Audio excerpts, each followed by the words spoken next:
Assalamualaikum warahmatullahi wabarakatuh kepada Sir Nasrul. Dalam subjek CTU 552, Falsafah dan Isu Semasa, saya, Muhammad Aidil Al-Hafiz bin Khairuddin, Muhammad Anas bin Azman, Nur Farahatul Nabila binti Abdul Wahid, Nur Diana binti Ajaz Aman akan menerangkan tentang tajuk sekularisme. Assalamualaikum, saya Nur Farahatul Nabila binti Abdul Wahid daripada kelas NBF 1B, Geometrik 2021335823. Di sini saya akan menerangkan faktor kemunculannya sekularisme. Suatu masa dahulu, Eropah pernah mengalami satu zaman kemunduran setelah kejatuhannya Rom Barat pada tahun 476 Masihi. Di zaman ini, benua Eropah dikenali sebagai zaman gelap. Zaman ini berlangsung lebih kurang 1000 tahun daripada abad ke-5 Masihi sehinggalah ke abad 15 Masihi. Pada zaman ini, Eropah telah ketinggalan dalam pelbagai aspek. Satu daripadanya ialah kemerosotan dari segi ilmu pengetahuan, perdagangan dan perbandaran. Apa yang berlaku di Eropah tidak berlaku di Timur, khususnya Islam, kerana ketika itu dunia Islam sedang berkembang dengan pesatnya. Dalam dunia Islam, muncullah kerajaan-kerajaan yang agung seperti zaman Khulafaur Rasyidin, Bani Umayyah dan Bani Abbasiyah. Pada masa yang sama, ada juga orang Barat yang belajar di Timur. Mereka mempelajari berbagai ilmu pengetahuan daripada sarjana-sarjana Islam seperti ilmu sains, perubatan, geografi dan lain-lain. Contohnya ialah Roger Bacon adalah seorang yang memperjuangkan sains dan metodologi sains yang dibina oleh tamadun Islam ke Eropah. Oleh kerana beliau beragama Kristian, beliau tidak pernah mengisytiharkan bahawa untuk menuntut ilmu yang sebenar, jalannya hanyalah melalui bahasa Arab dan sains yang dibina oleh Arab. Justru itu, orang-orang Barat yang mempelajari ilmu sains membawa pulang pengetahuan tersebut ke benua mereka. Selain daripada itu, satu lagi ciri zaman gelap iaitu kekuasaan kuasa gereja Katolik. Pada zaman kegelapan Eropah, gereja Katolik merupakan satu kuasa yang berpengaruh. Namun, pihak gereja hanya menekankan ilmu yang berkaitan dengan keagamaan ilmu akhirat sahaja. Kesan pengaruh agama Kristian yang ketara apabila masyarakat menerima apa yang disuruh tanpa unsur periksa. Selain itu, manusia dibunuh hanya kerana mempelajari dan kepercayaan mereka kepada ilmu sains. Para paderi mengatakan bahawa ilmu sains itu adalah ilmu Islam. Oleh sebab itu, haram kepada penganut Kristian mempelajarinya dan mengamalkannya. Secara ringkasnya, perubahan-perubahan yang telah berlaku ini akhirnya telah dibuat oleh Barat atau orang Kristian bahawa untuk maju perlu singkirkan agama. Assalamualaikum, nama saya Muhammad Anas bin Azman dari kelas NBF 1B, nombor metrik 2021575475. Dalam video kali ini saya akan menerangkan tentang faktor-faktor sekularisme. Terdapat 3 faktor utama yang mendorong kepada fahaman sekularisme ini. Faktor yang pertama adalah kekejaman pihak gereja. Dan faktor yang kedua adalah sifat agama Kristian itu sendiri. Dan juga faktor ketiga adalah kemajuan sains dan teknologi. Pertama sekali kita pergi kepada faktor pertama iaitu kekejaman gereja.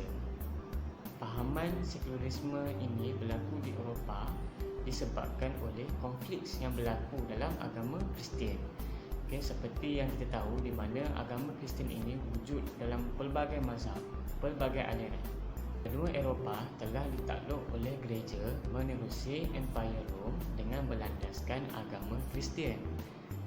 Pihak gereja memerintah Eropah secara autokrasi dengan mengongkong rakyat mereka dengan kehidupan beragama secara paksaan. Daripada situasi tersebut, kekejaman dari pihak gereja telah melahirkan satu gerakan tindak balas iaitu gerakan reformasi yang berlaku pada tahun 1517 Masihi. Gerakan reformasi ini telah membebaskan penganut Kristian di Eropah dari genggaman kekuasaan gereja itu sendiri. Maka hasil daripada gerakan reformasi tersebut, maka lahirlah kelompok Protestan.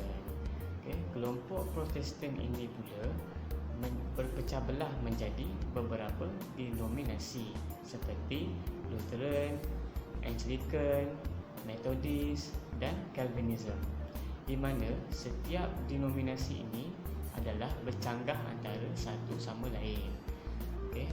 So, perbalahan atau percanggahan yang berlaku di antara mazhab-mazhab Kristian ini telah menyebabkan peperangan yang dahsyat di benua Eropah. Sebagai contoh, pada tahun 1604 berlaku peperangan yang dahsyat di antara England dan Sepanyol, di mana England pada waktu tersebut di bawah pemerintahan Ratu Elizabeth I yang berfahaman Protestan ditentang hebat oleh Raja Philip II Sepanyol yang menganut Kristian Katolik yang merupakan kuasa besar di Eropah pada ketika itu.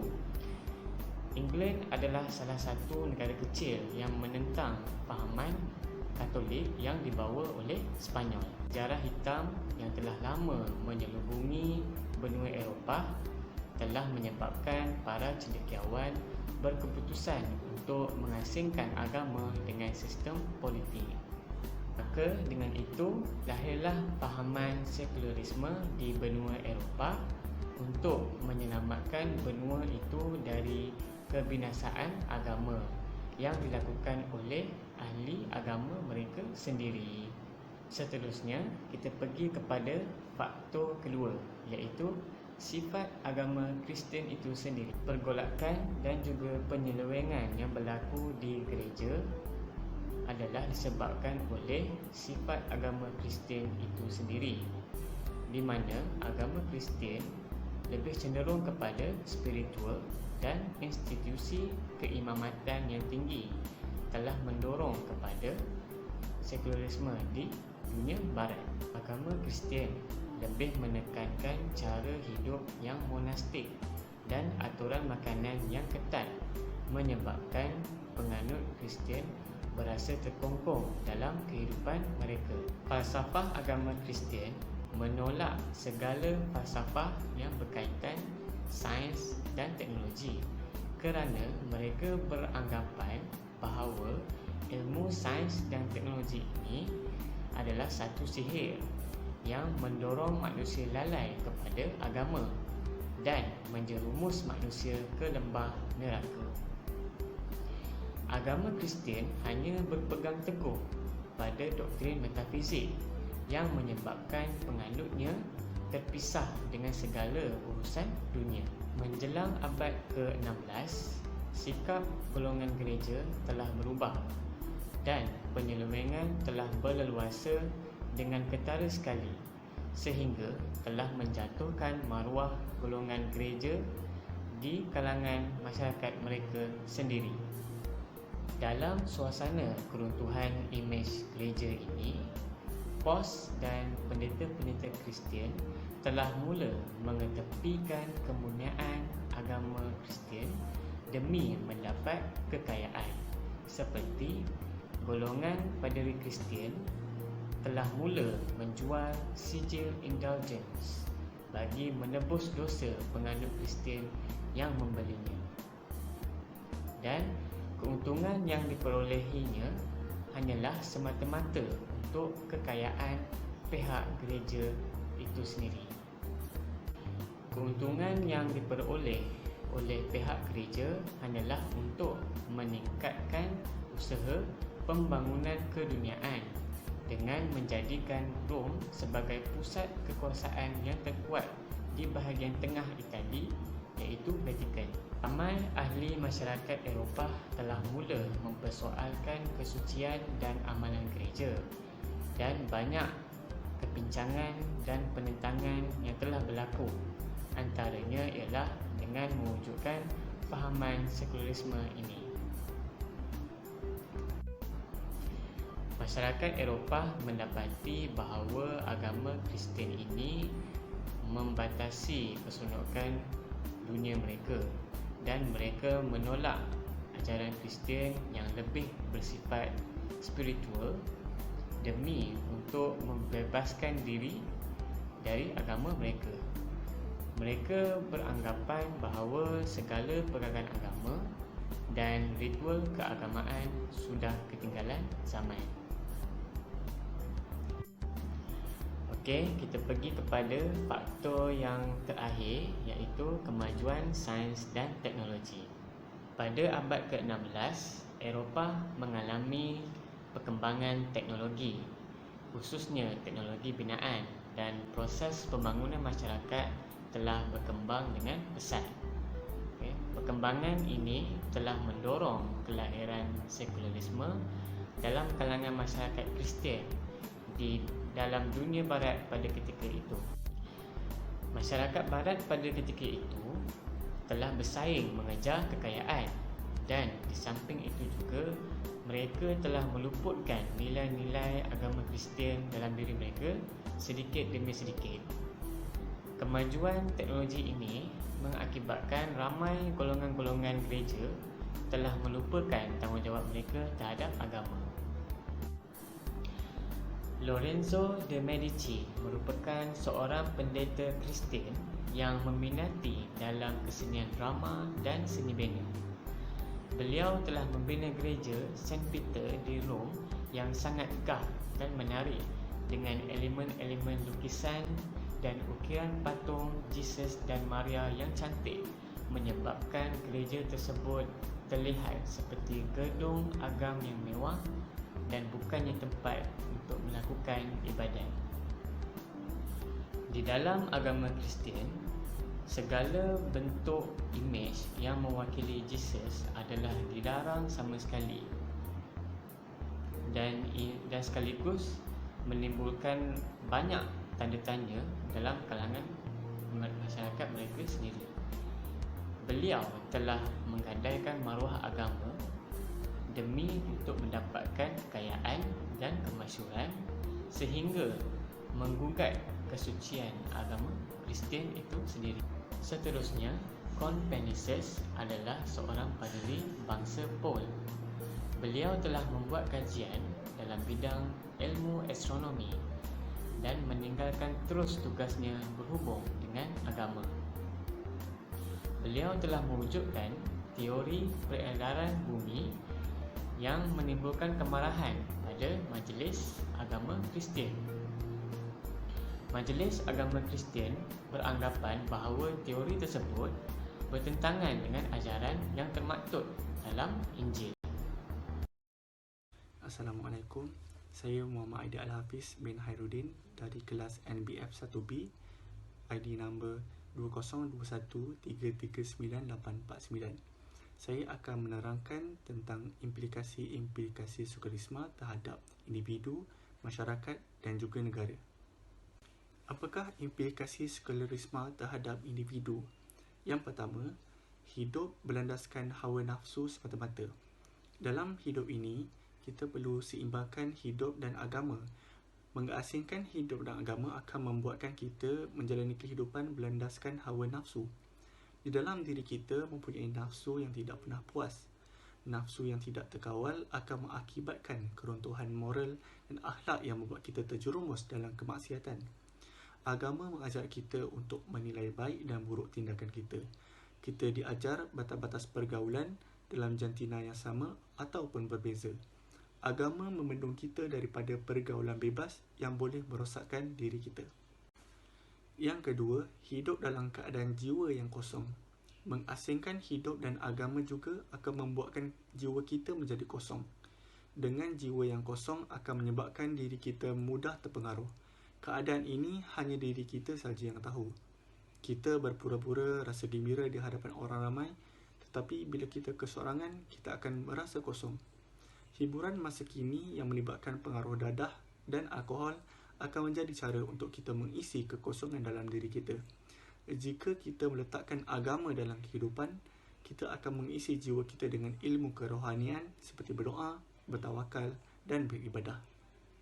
Yang terakhir adalah hidup tanpa pegangan hidup.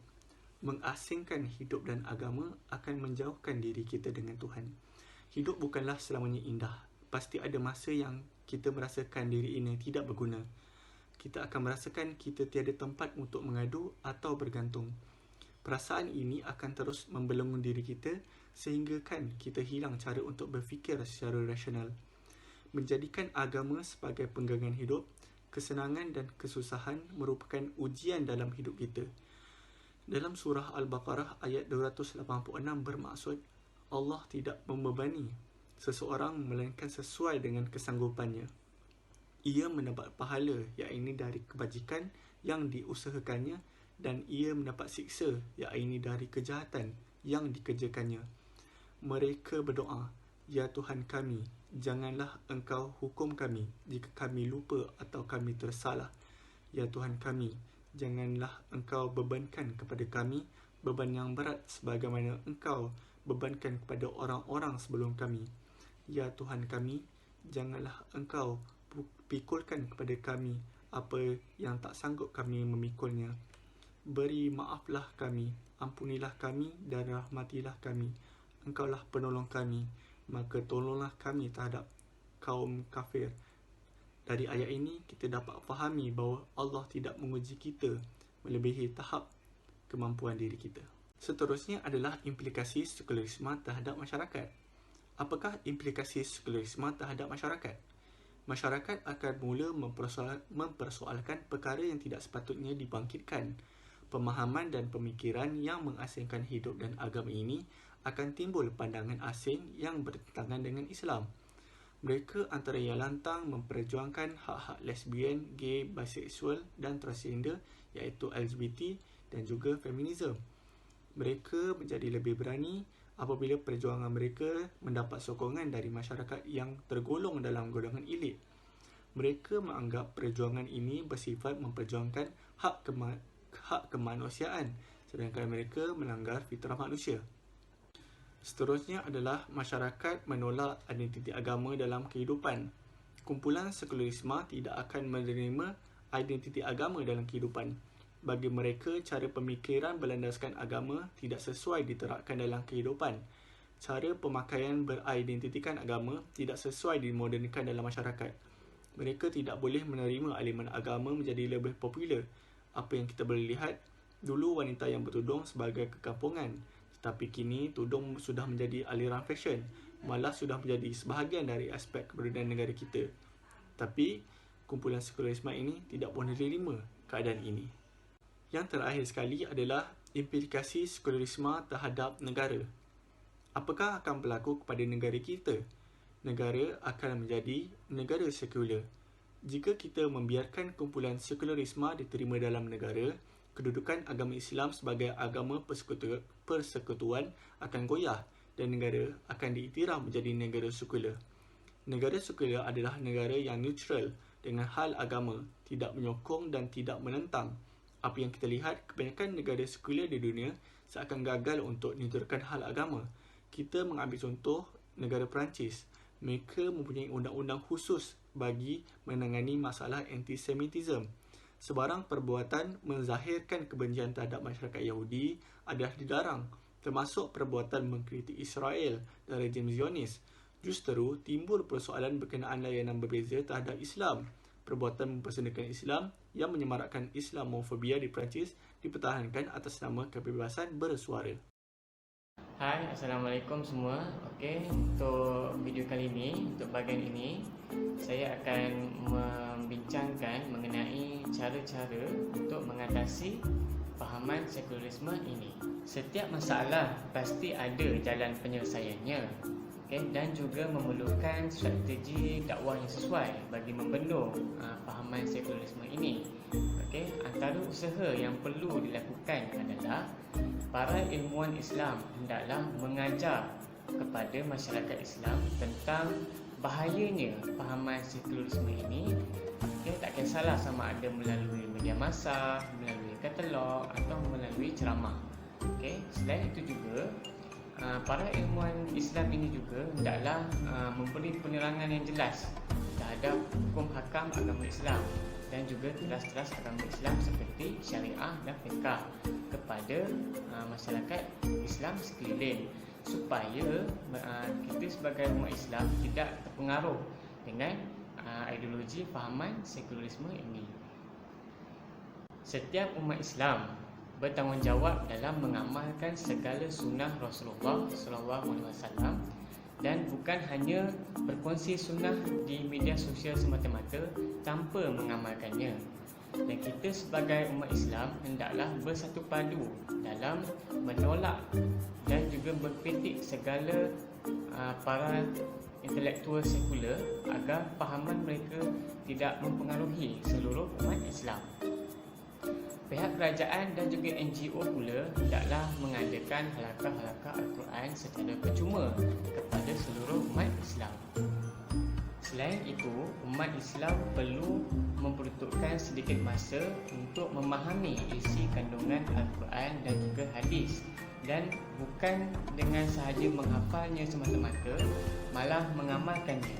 Ini kerana apabila kita menghafal tanpa mengamalkan apa yang kita pelajari, ianya adalah satu dosa besar dan menjadikan seseorang Muslim itu mudah terjerumus ke dalam fahaman sekularisme ini.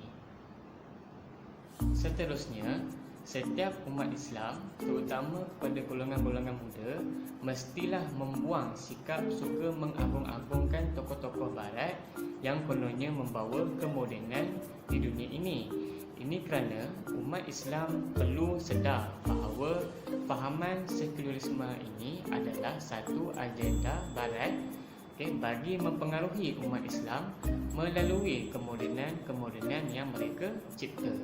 Sekali, umat Islam janganlah menafsir sesuatu perihal agama dengan menggunakan hati nurani sahaja, tanpa merujuk kepada sumber-sumber sahih seperti para ulama, tafsir Al-Quran dan juga hadis. Hujahan yang dibuat berdasarkan hati nurani juga akan menyebabkan sesuatu perkara itu bias di antara keduniaan dan juga keagamaan. Seperti yang kita tahu, sifat manusia itu sendiri yang lebih merealisasikan ke arah keduniaan menyebabkan fahaman sekular ini berleluasa. Tafsiran agama yang dibuat berdasarkan hati nurani ini juga akan menggunakan agama untuk kepentingan peribadi dan kepuasan sesuatu pihak sahaja. Assalamualaikum, nama saya Nurul Rahmatan Asma dari kelas NDF 1B. So hari ini saya nak share tentang cadangan mengatasi sekularisme. Cadangan ini terbahagi kepada tiga. Yang pertama, cadangan mengatasi sekularisme untuk individu.